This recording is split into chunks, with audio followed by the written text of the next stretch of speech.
নমস্কার বন্ধুরা, অঙ্কিতার রান্নাঘরে সবাইকে স্বাগত জানাচ্ছি। আজকে বানাবো পটলের একটা একেবারে অন্যরকম টেস্টের রেসিপি। আজকে বানাবো চাল পটল। চাল পটল বানানোর জন্য প্রথমেই সর্ষের তেল বা সাদা তেল যে কোনো একটা ভালো করে গরম করে নিতে হবে। তেলটা ভালো করে গরম হয়ে গেলে তার মধ্যে দিয়ে দেব এইভাবে বড় করে কেটে নেওয়া আলুগুলো। আলুটাকে দিয়ে খুব ভালো করে একবার নেড়ে চেড়ে ভেজে নেব 2 মিনিটের মতো।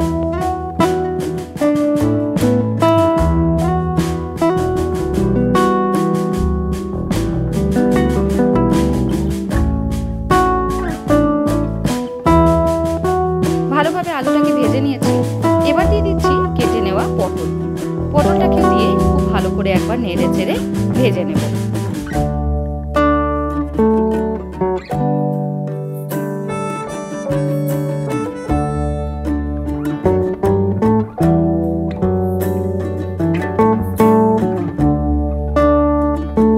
তাড়াতাড়ি আলু আর পটলটা যাতে সেদ্ধ হয়ে যায় সেই জন্য এখানে ব্যবহার করছি নুন। নুনটা দিয়ে আবারও ভালো করে মিশিয়ে নেব। তারপর পটল আর আলুটা বেশ লাল লাল করে ভেজে নেব।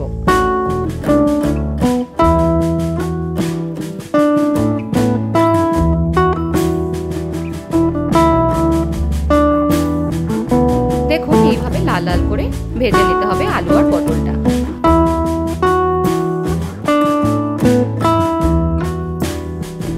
আলু আর পটলটা ভাজা হয়ে গেছে। এবার এটাকে তুলে অন্য একটা পাত্রে রেখে দেব। তারপর বাকি তেলের মধ্যে বাকি রান্নাটা করে নেব।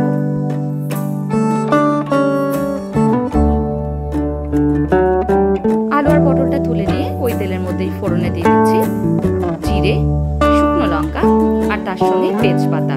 ফোড়নটাকে এবার খুব ভালো করে নেড়ে চেড়ে ভেজে নেব কিছু সেকেন্ডের জন্য।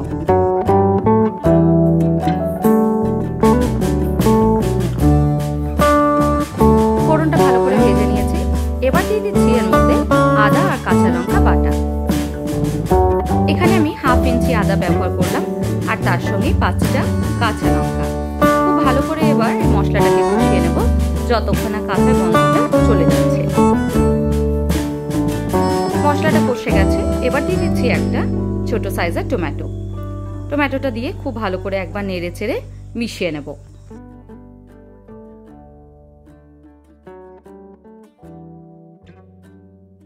মশলাটা যতক্ষণ না ভালো করে কাঁচা গন্ধটা চলে যাচ্ছে আর তেল ছেড়ে দিচ্ছে ততক্ষণ ভালো করে কষাতে হবে।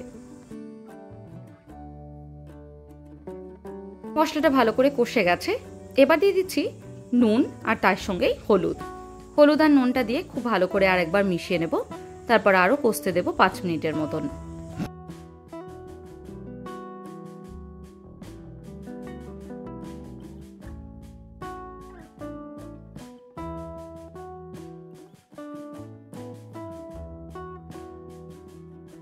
দেখুন মশলাটা খুব ভালো করে কষে গেছে। একই সঙ্গে টমেটোটা খুব ভালো করে নরম হয়ে গেছে।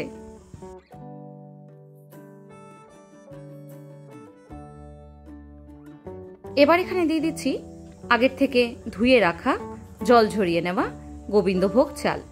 গোবিন্দভোগ চাল দিয়ে এই রেসিপিটা কিন্তু বানাতে হবে।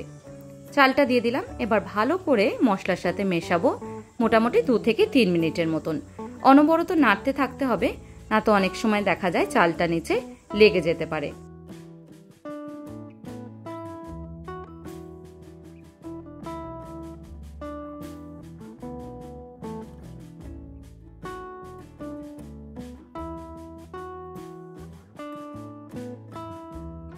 দেখুন আস্তে আস্তে করে চালটা কিন্তু ট্রান্সলুসেন্ট মতন হয়ে গেছে।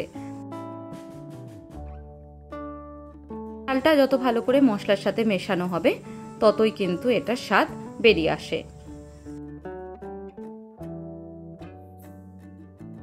এবার দিয়ে দিচ্ছি আগে থেকে ভেজে রাখা আলু আর পটলটা।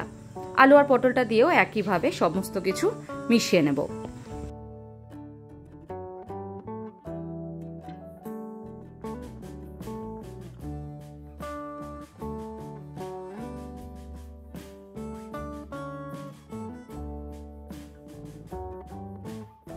দেখুন আস্তে আস্তে করে এইভাবে কড়াই থেকে ছাড়তে শুরু করবে।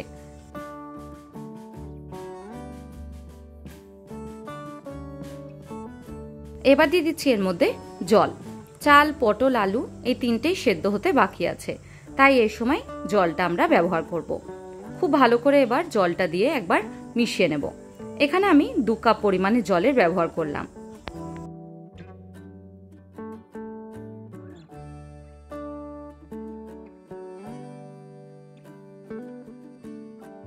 জলটা দিয়ে এবার ঢাকা দিয়ে 10 মিনিটের মতন রেখে দেব।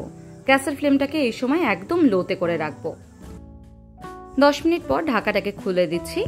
দেখুন অনেকটাই পরিমাণে চালটা সেদ্ধ হয়ে গেছে, আর একই সঙ্গে জলও অনেকটাই পরিমাণে কমে এসছে।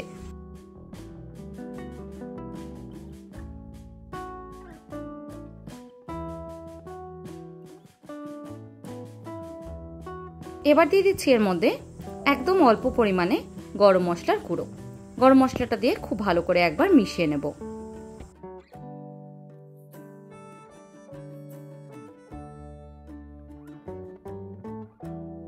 চাল, আলু আর পটল এখনো কিছুটা সেদ্ধ হতে বাকি আছে, তাই ঢাকা দিয়ে আরো 5 মিনিটের মতন রেখে দিচ্ছি। 5 মিনিট পর ঢাকাটাকে খুলে দিচ্ছি। দেখুন সমস্ত জলটা ভালোভাবে টেনে নিয়েছে, আর একই সঙ্গে সবকিছু সেদ্ধও হয়ে গেছে।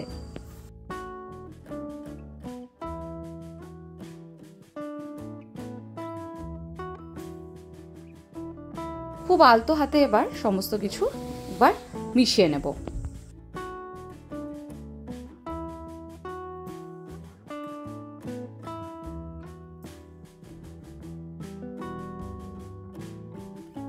একদম শেষে এখানে ব্যবহার করব 1 চামচ ঘি। ঘিটা দিয়ে খুব ভালো করে আরেকবার মিশিয়ে নিতে হবে। ঘিটা এখানে অবশ্যই ব্যবহার করবেন। ঘিতে অনেকটাই পরিমাণে এখানে ফ্লেভারটা বেরিয়ে আসে। আজকের এই রেসিপিটা এখনো যারা ট্রাই করেননি অবশ্যই একবার ট্রাই করার অনুরোধ রইল। আজকের মতন এইটুকুই। ভালো থাকবেন, সুস্থ থাকবেন। ধন্যবাদ।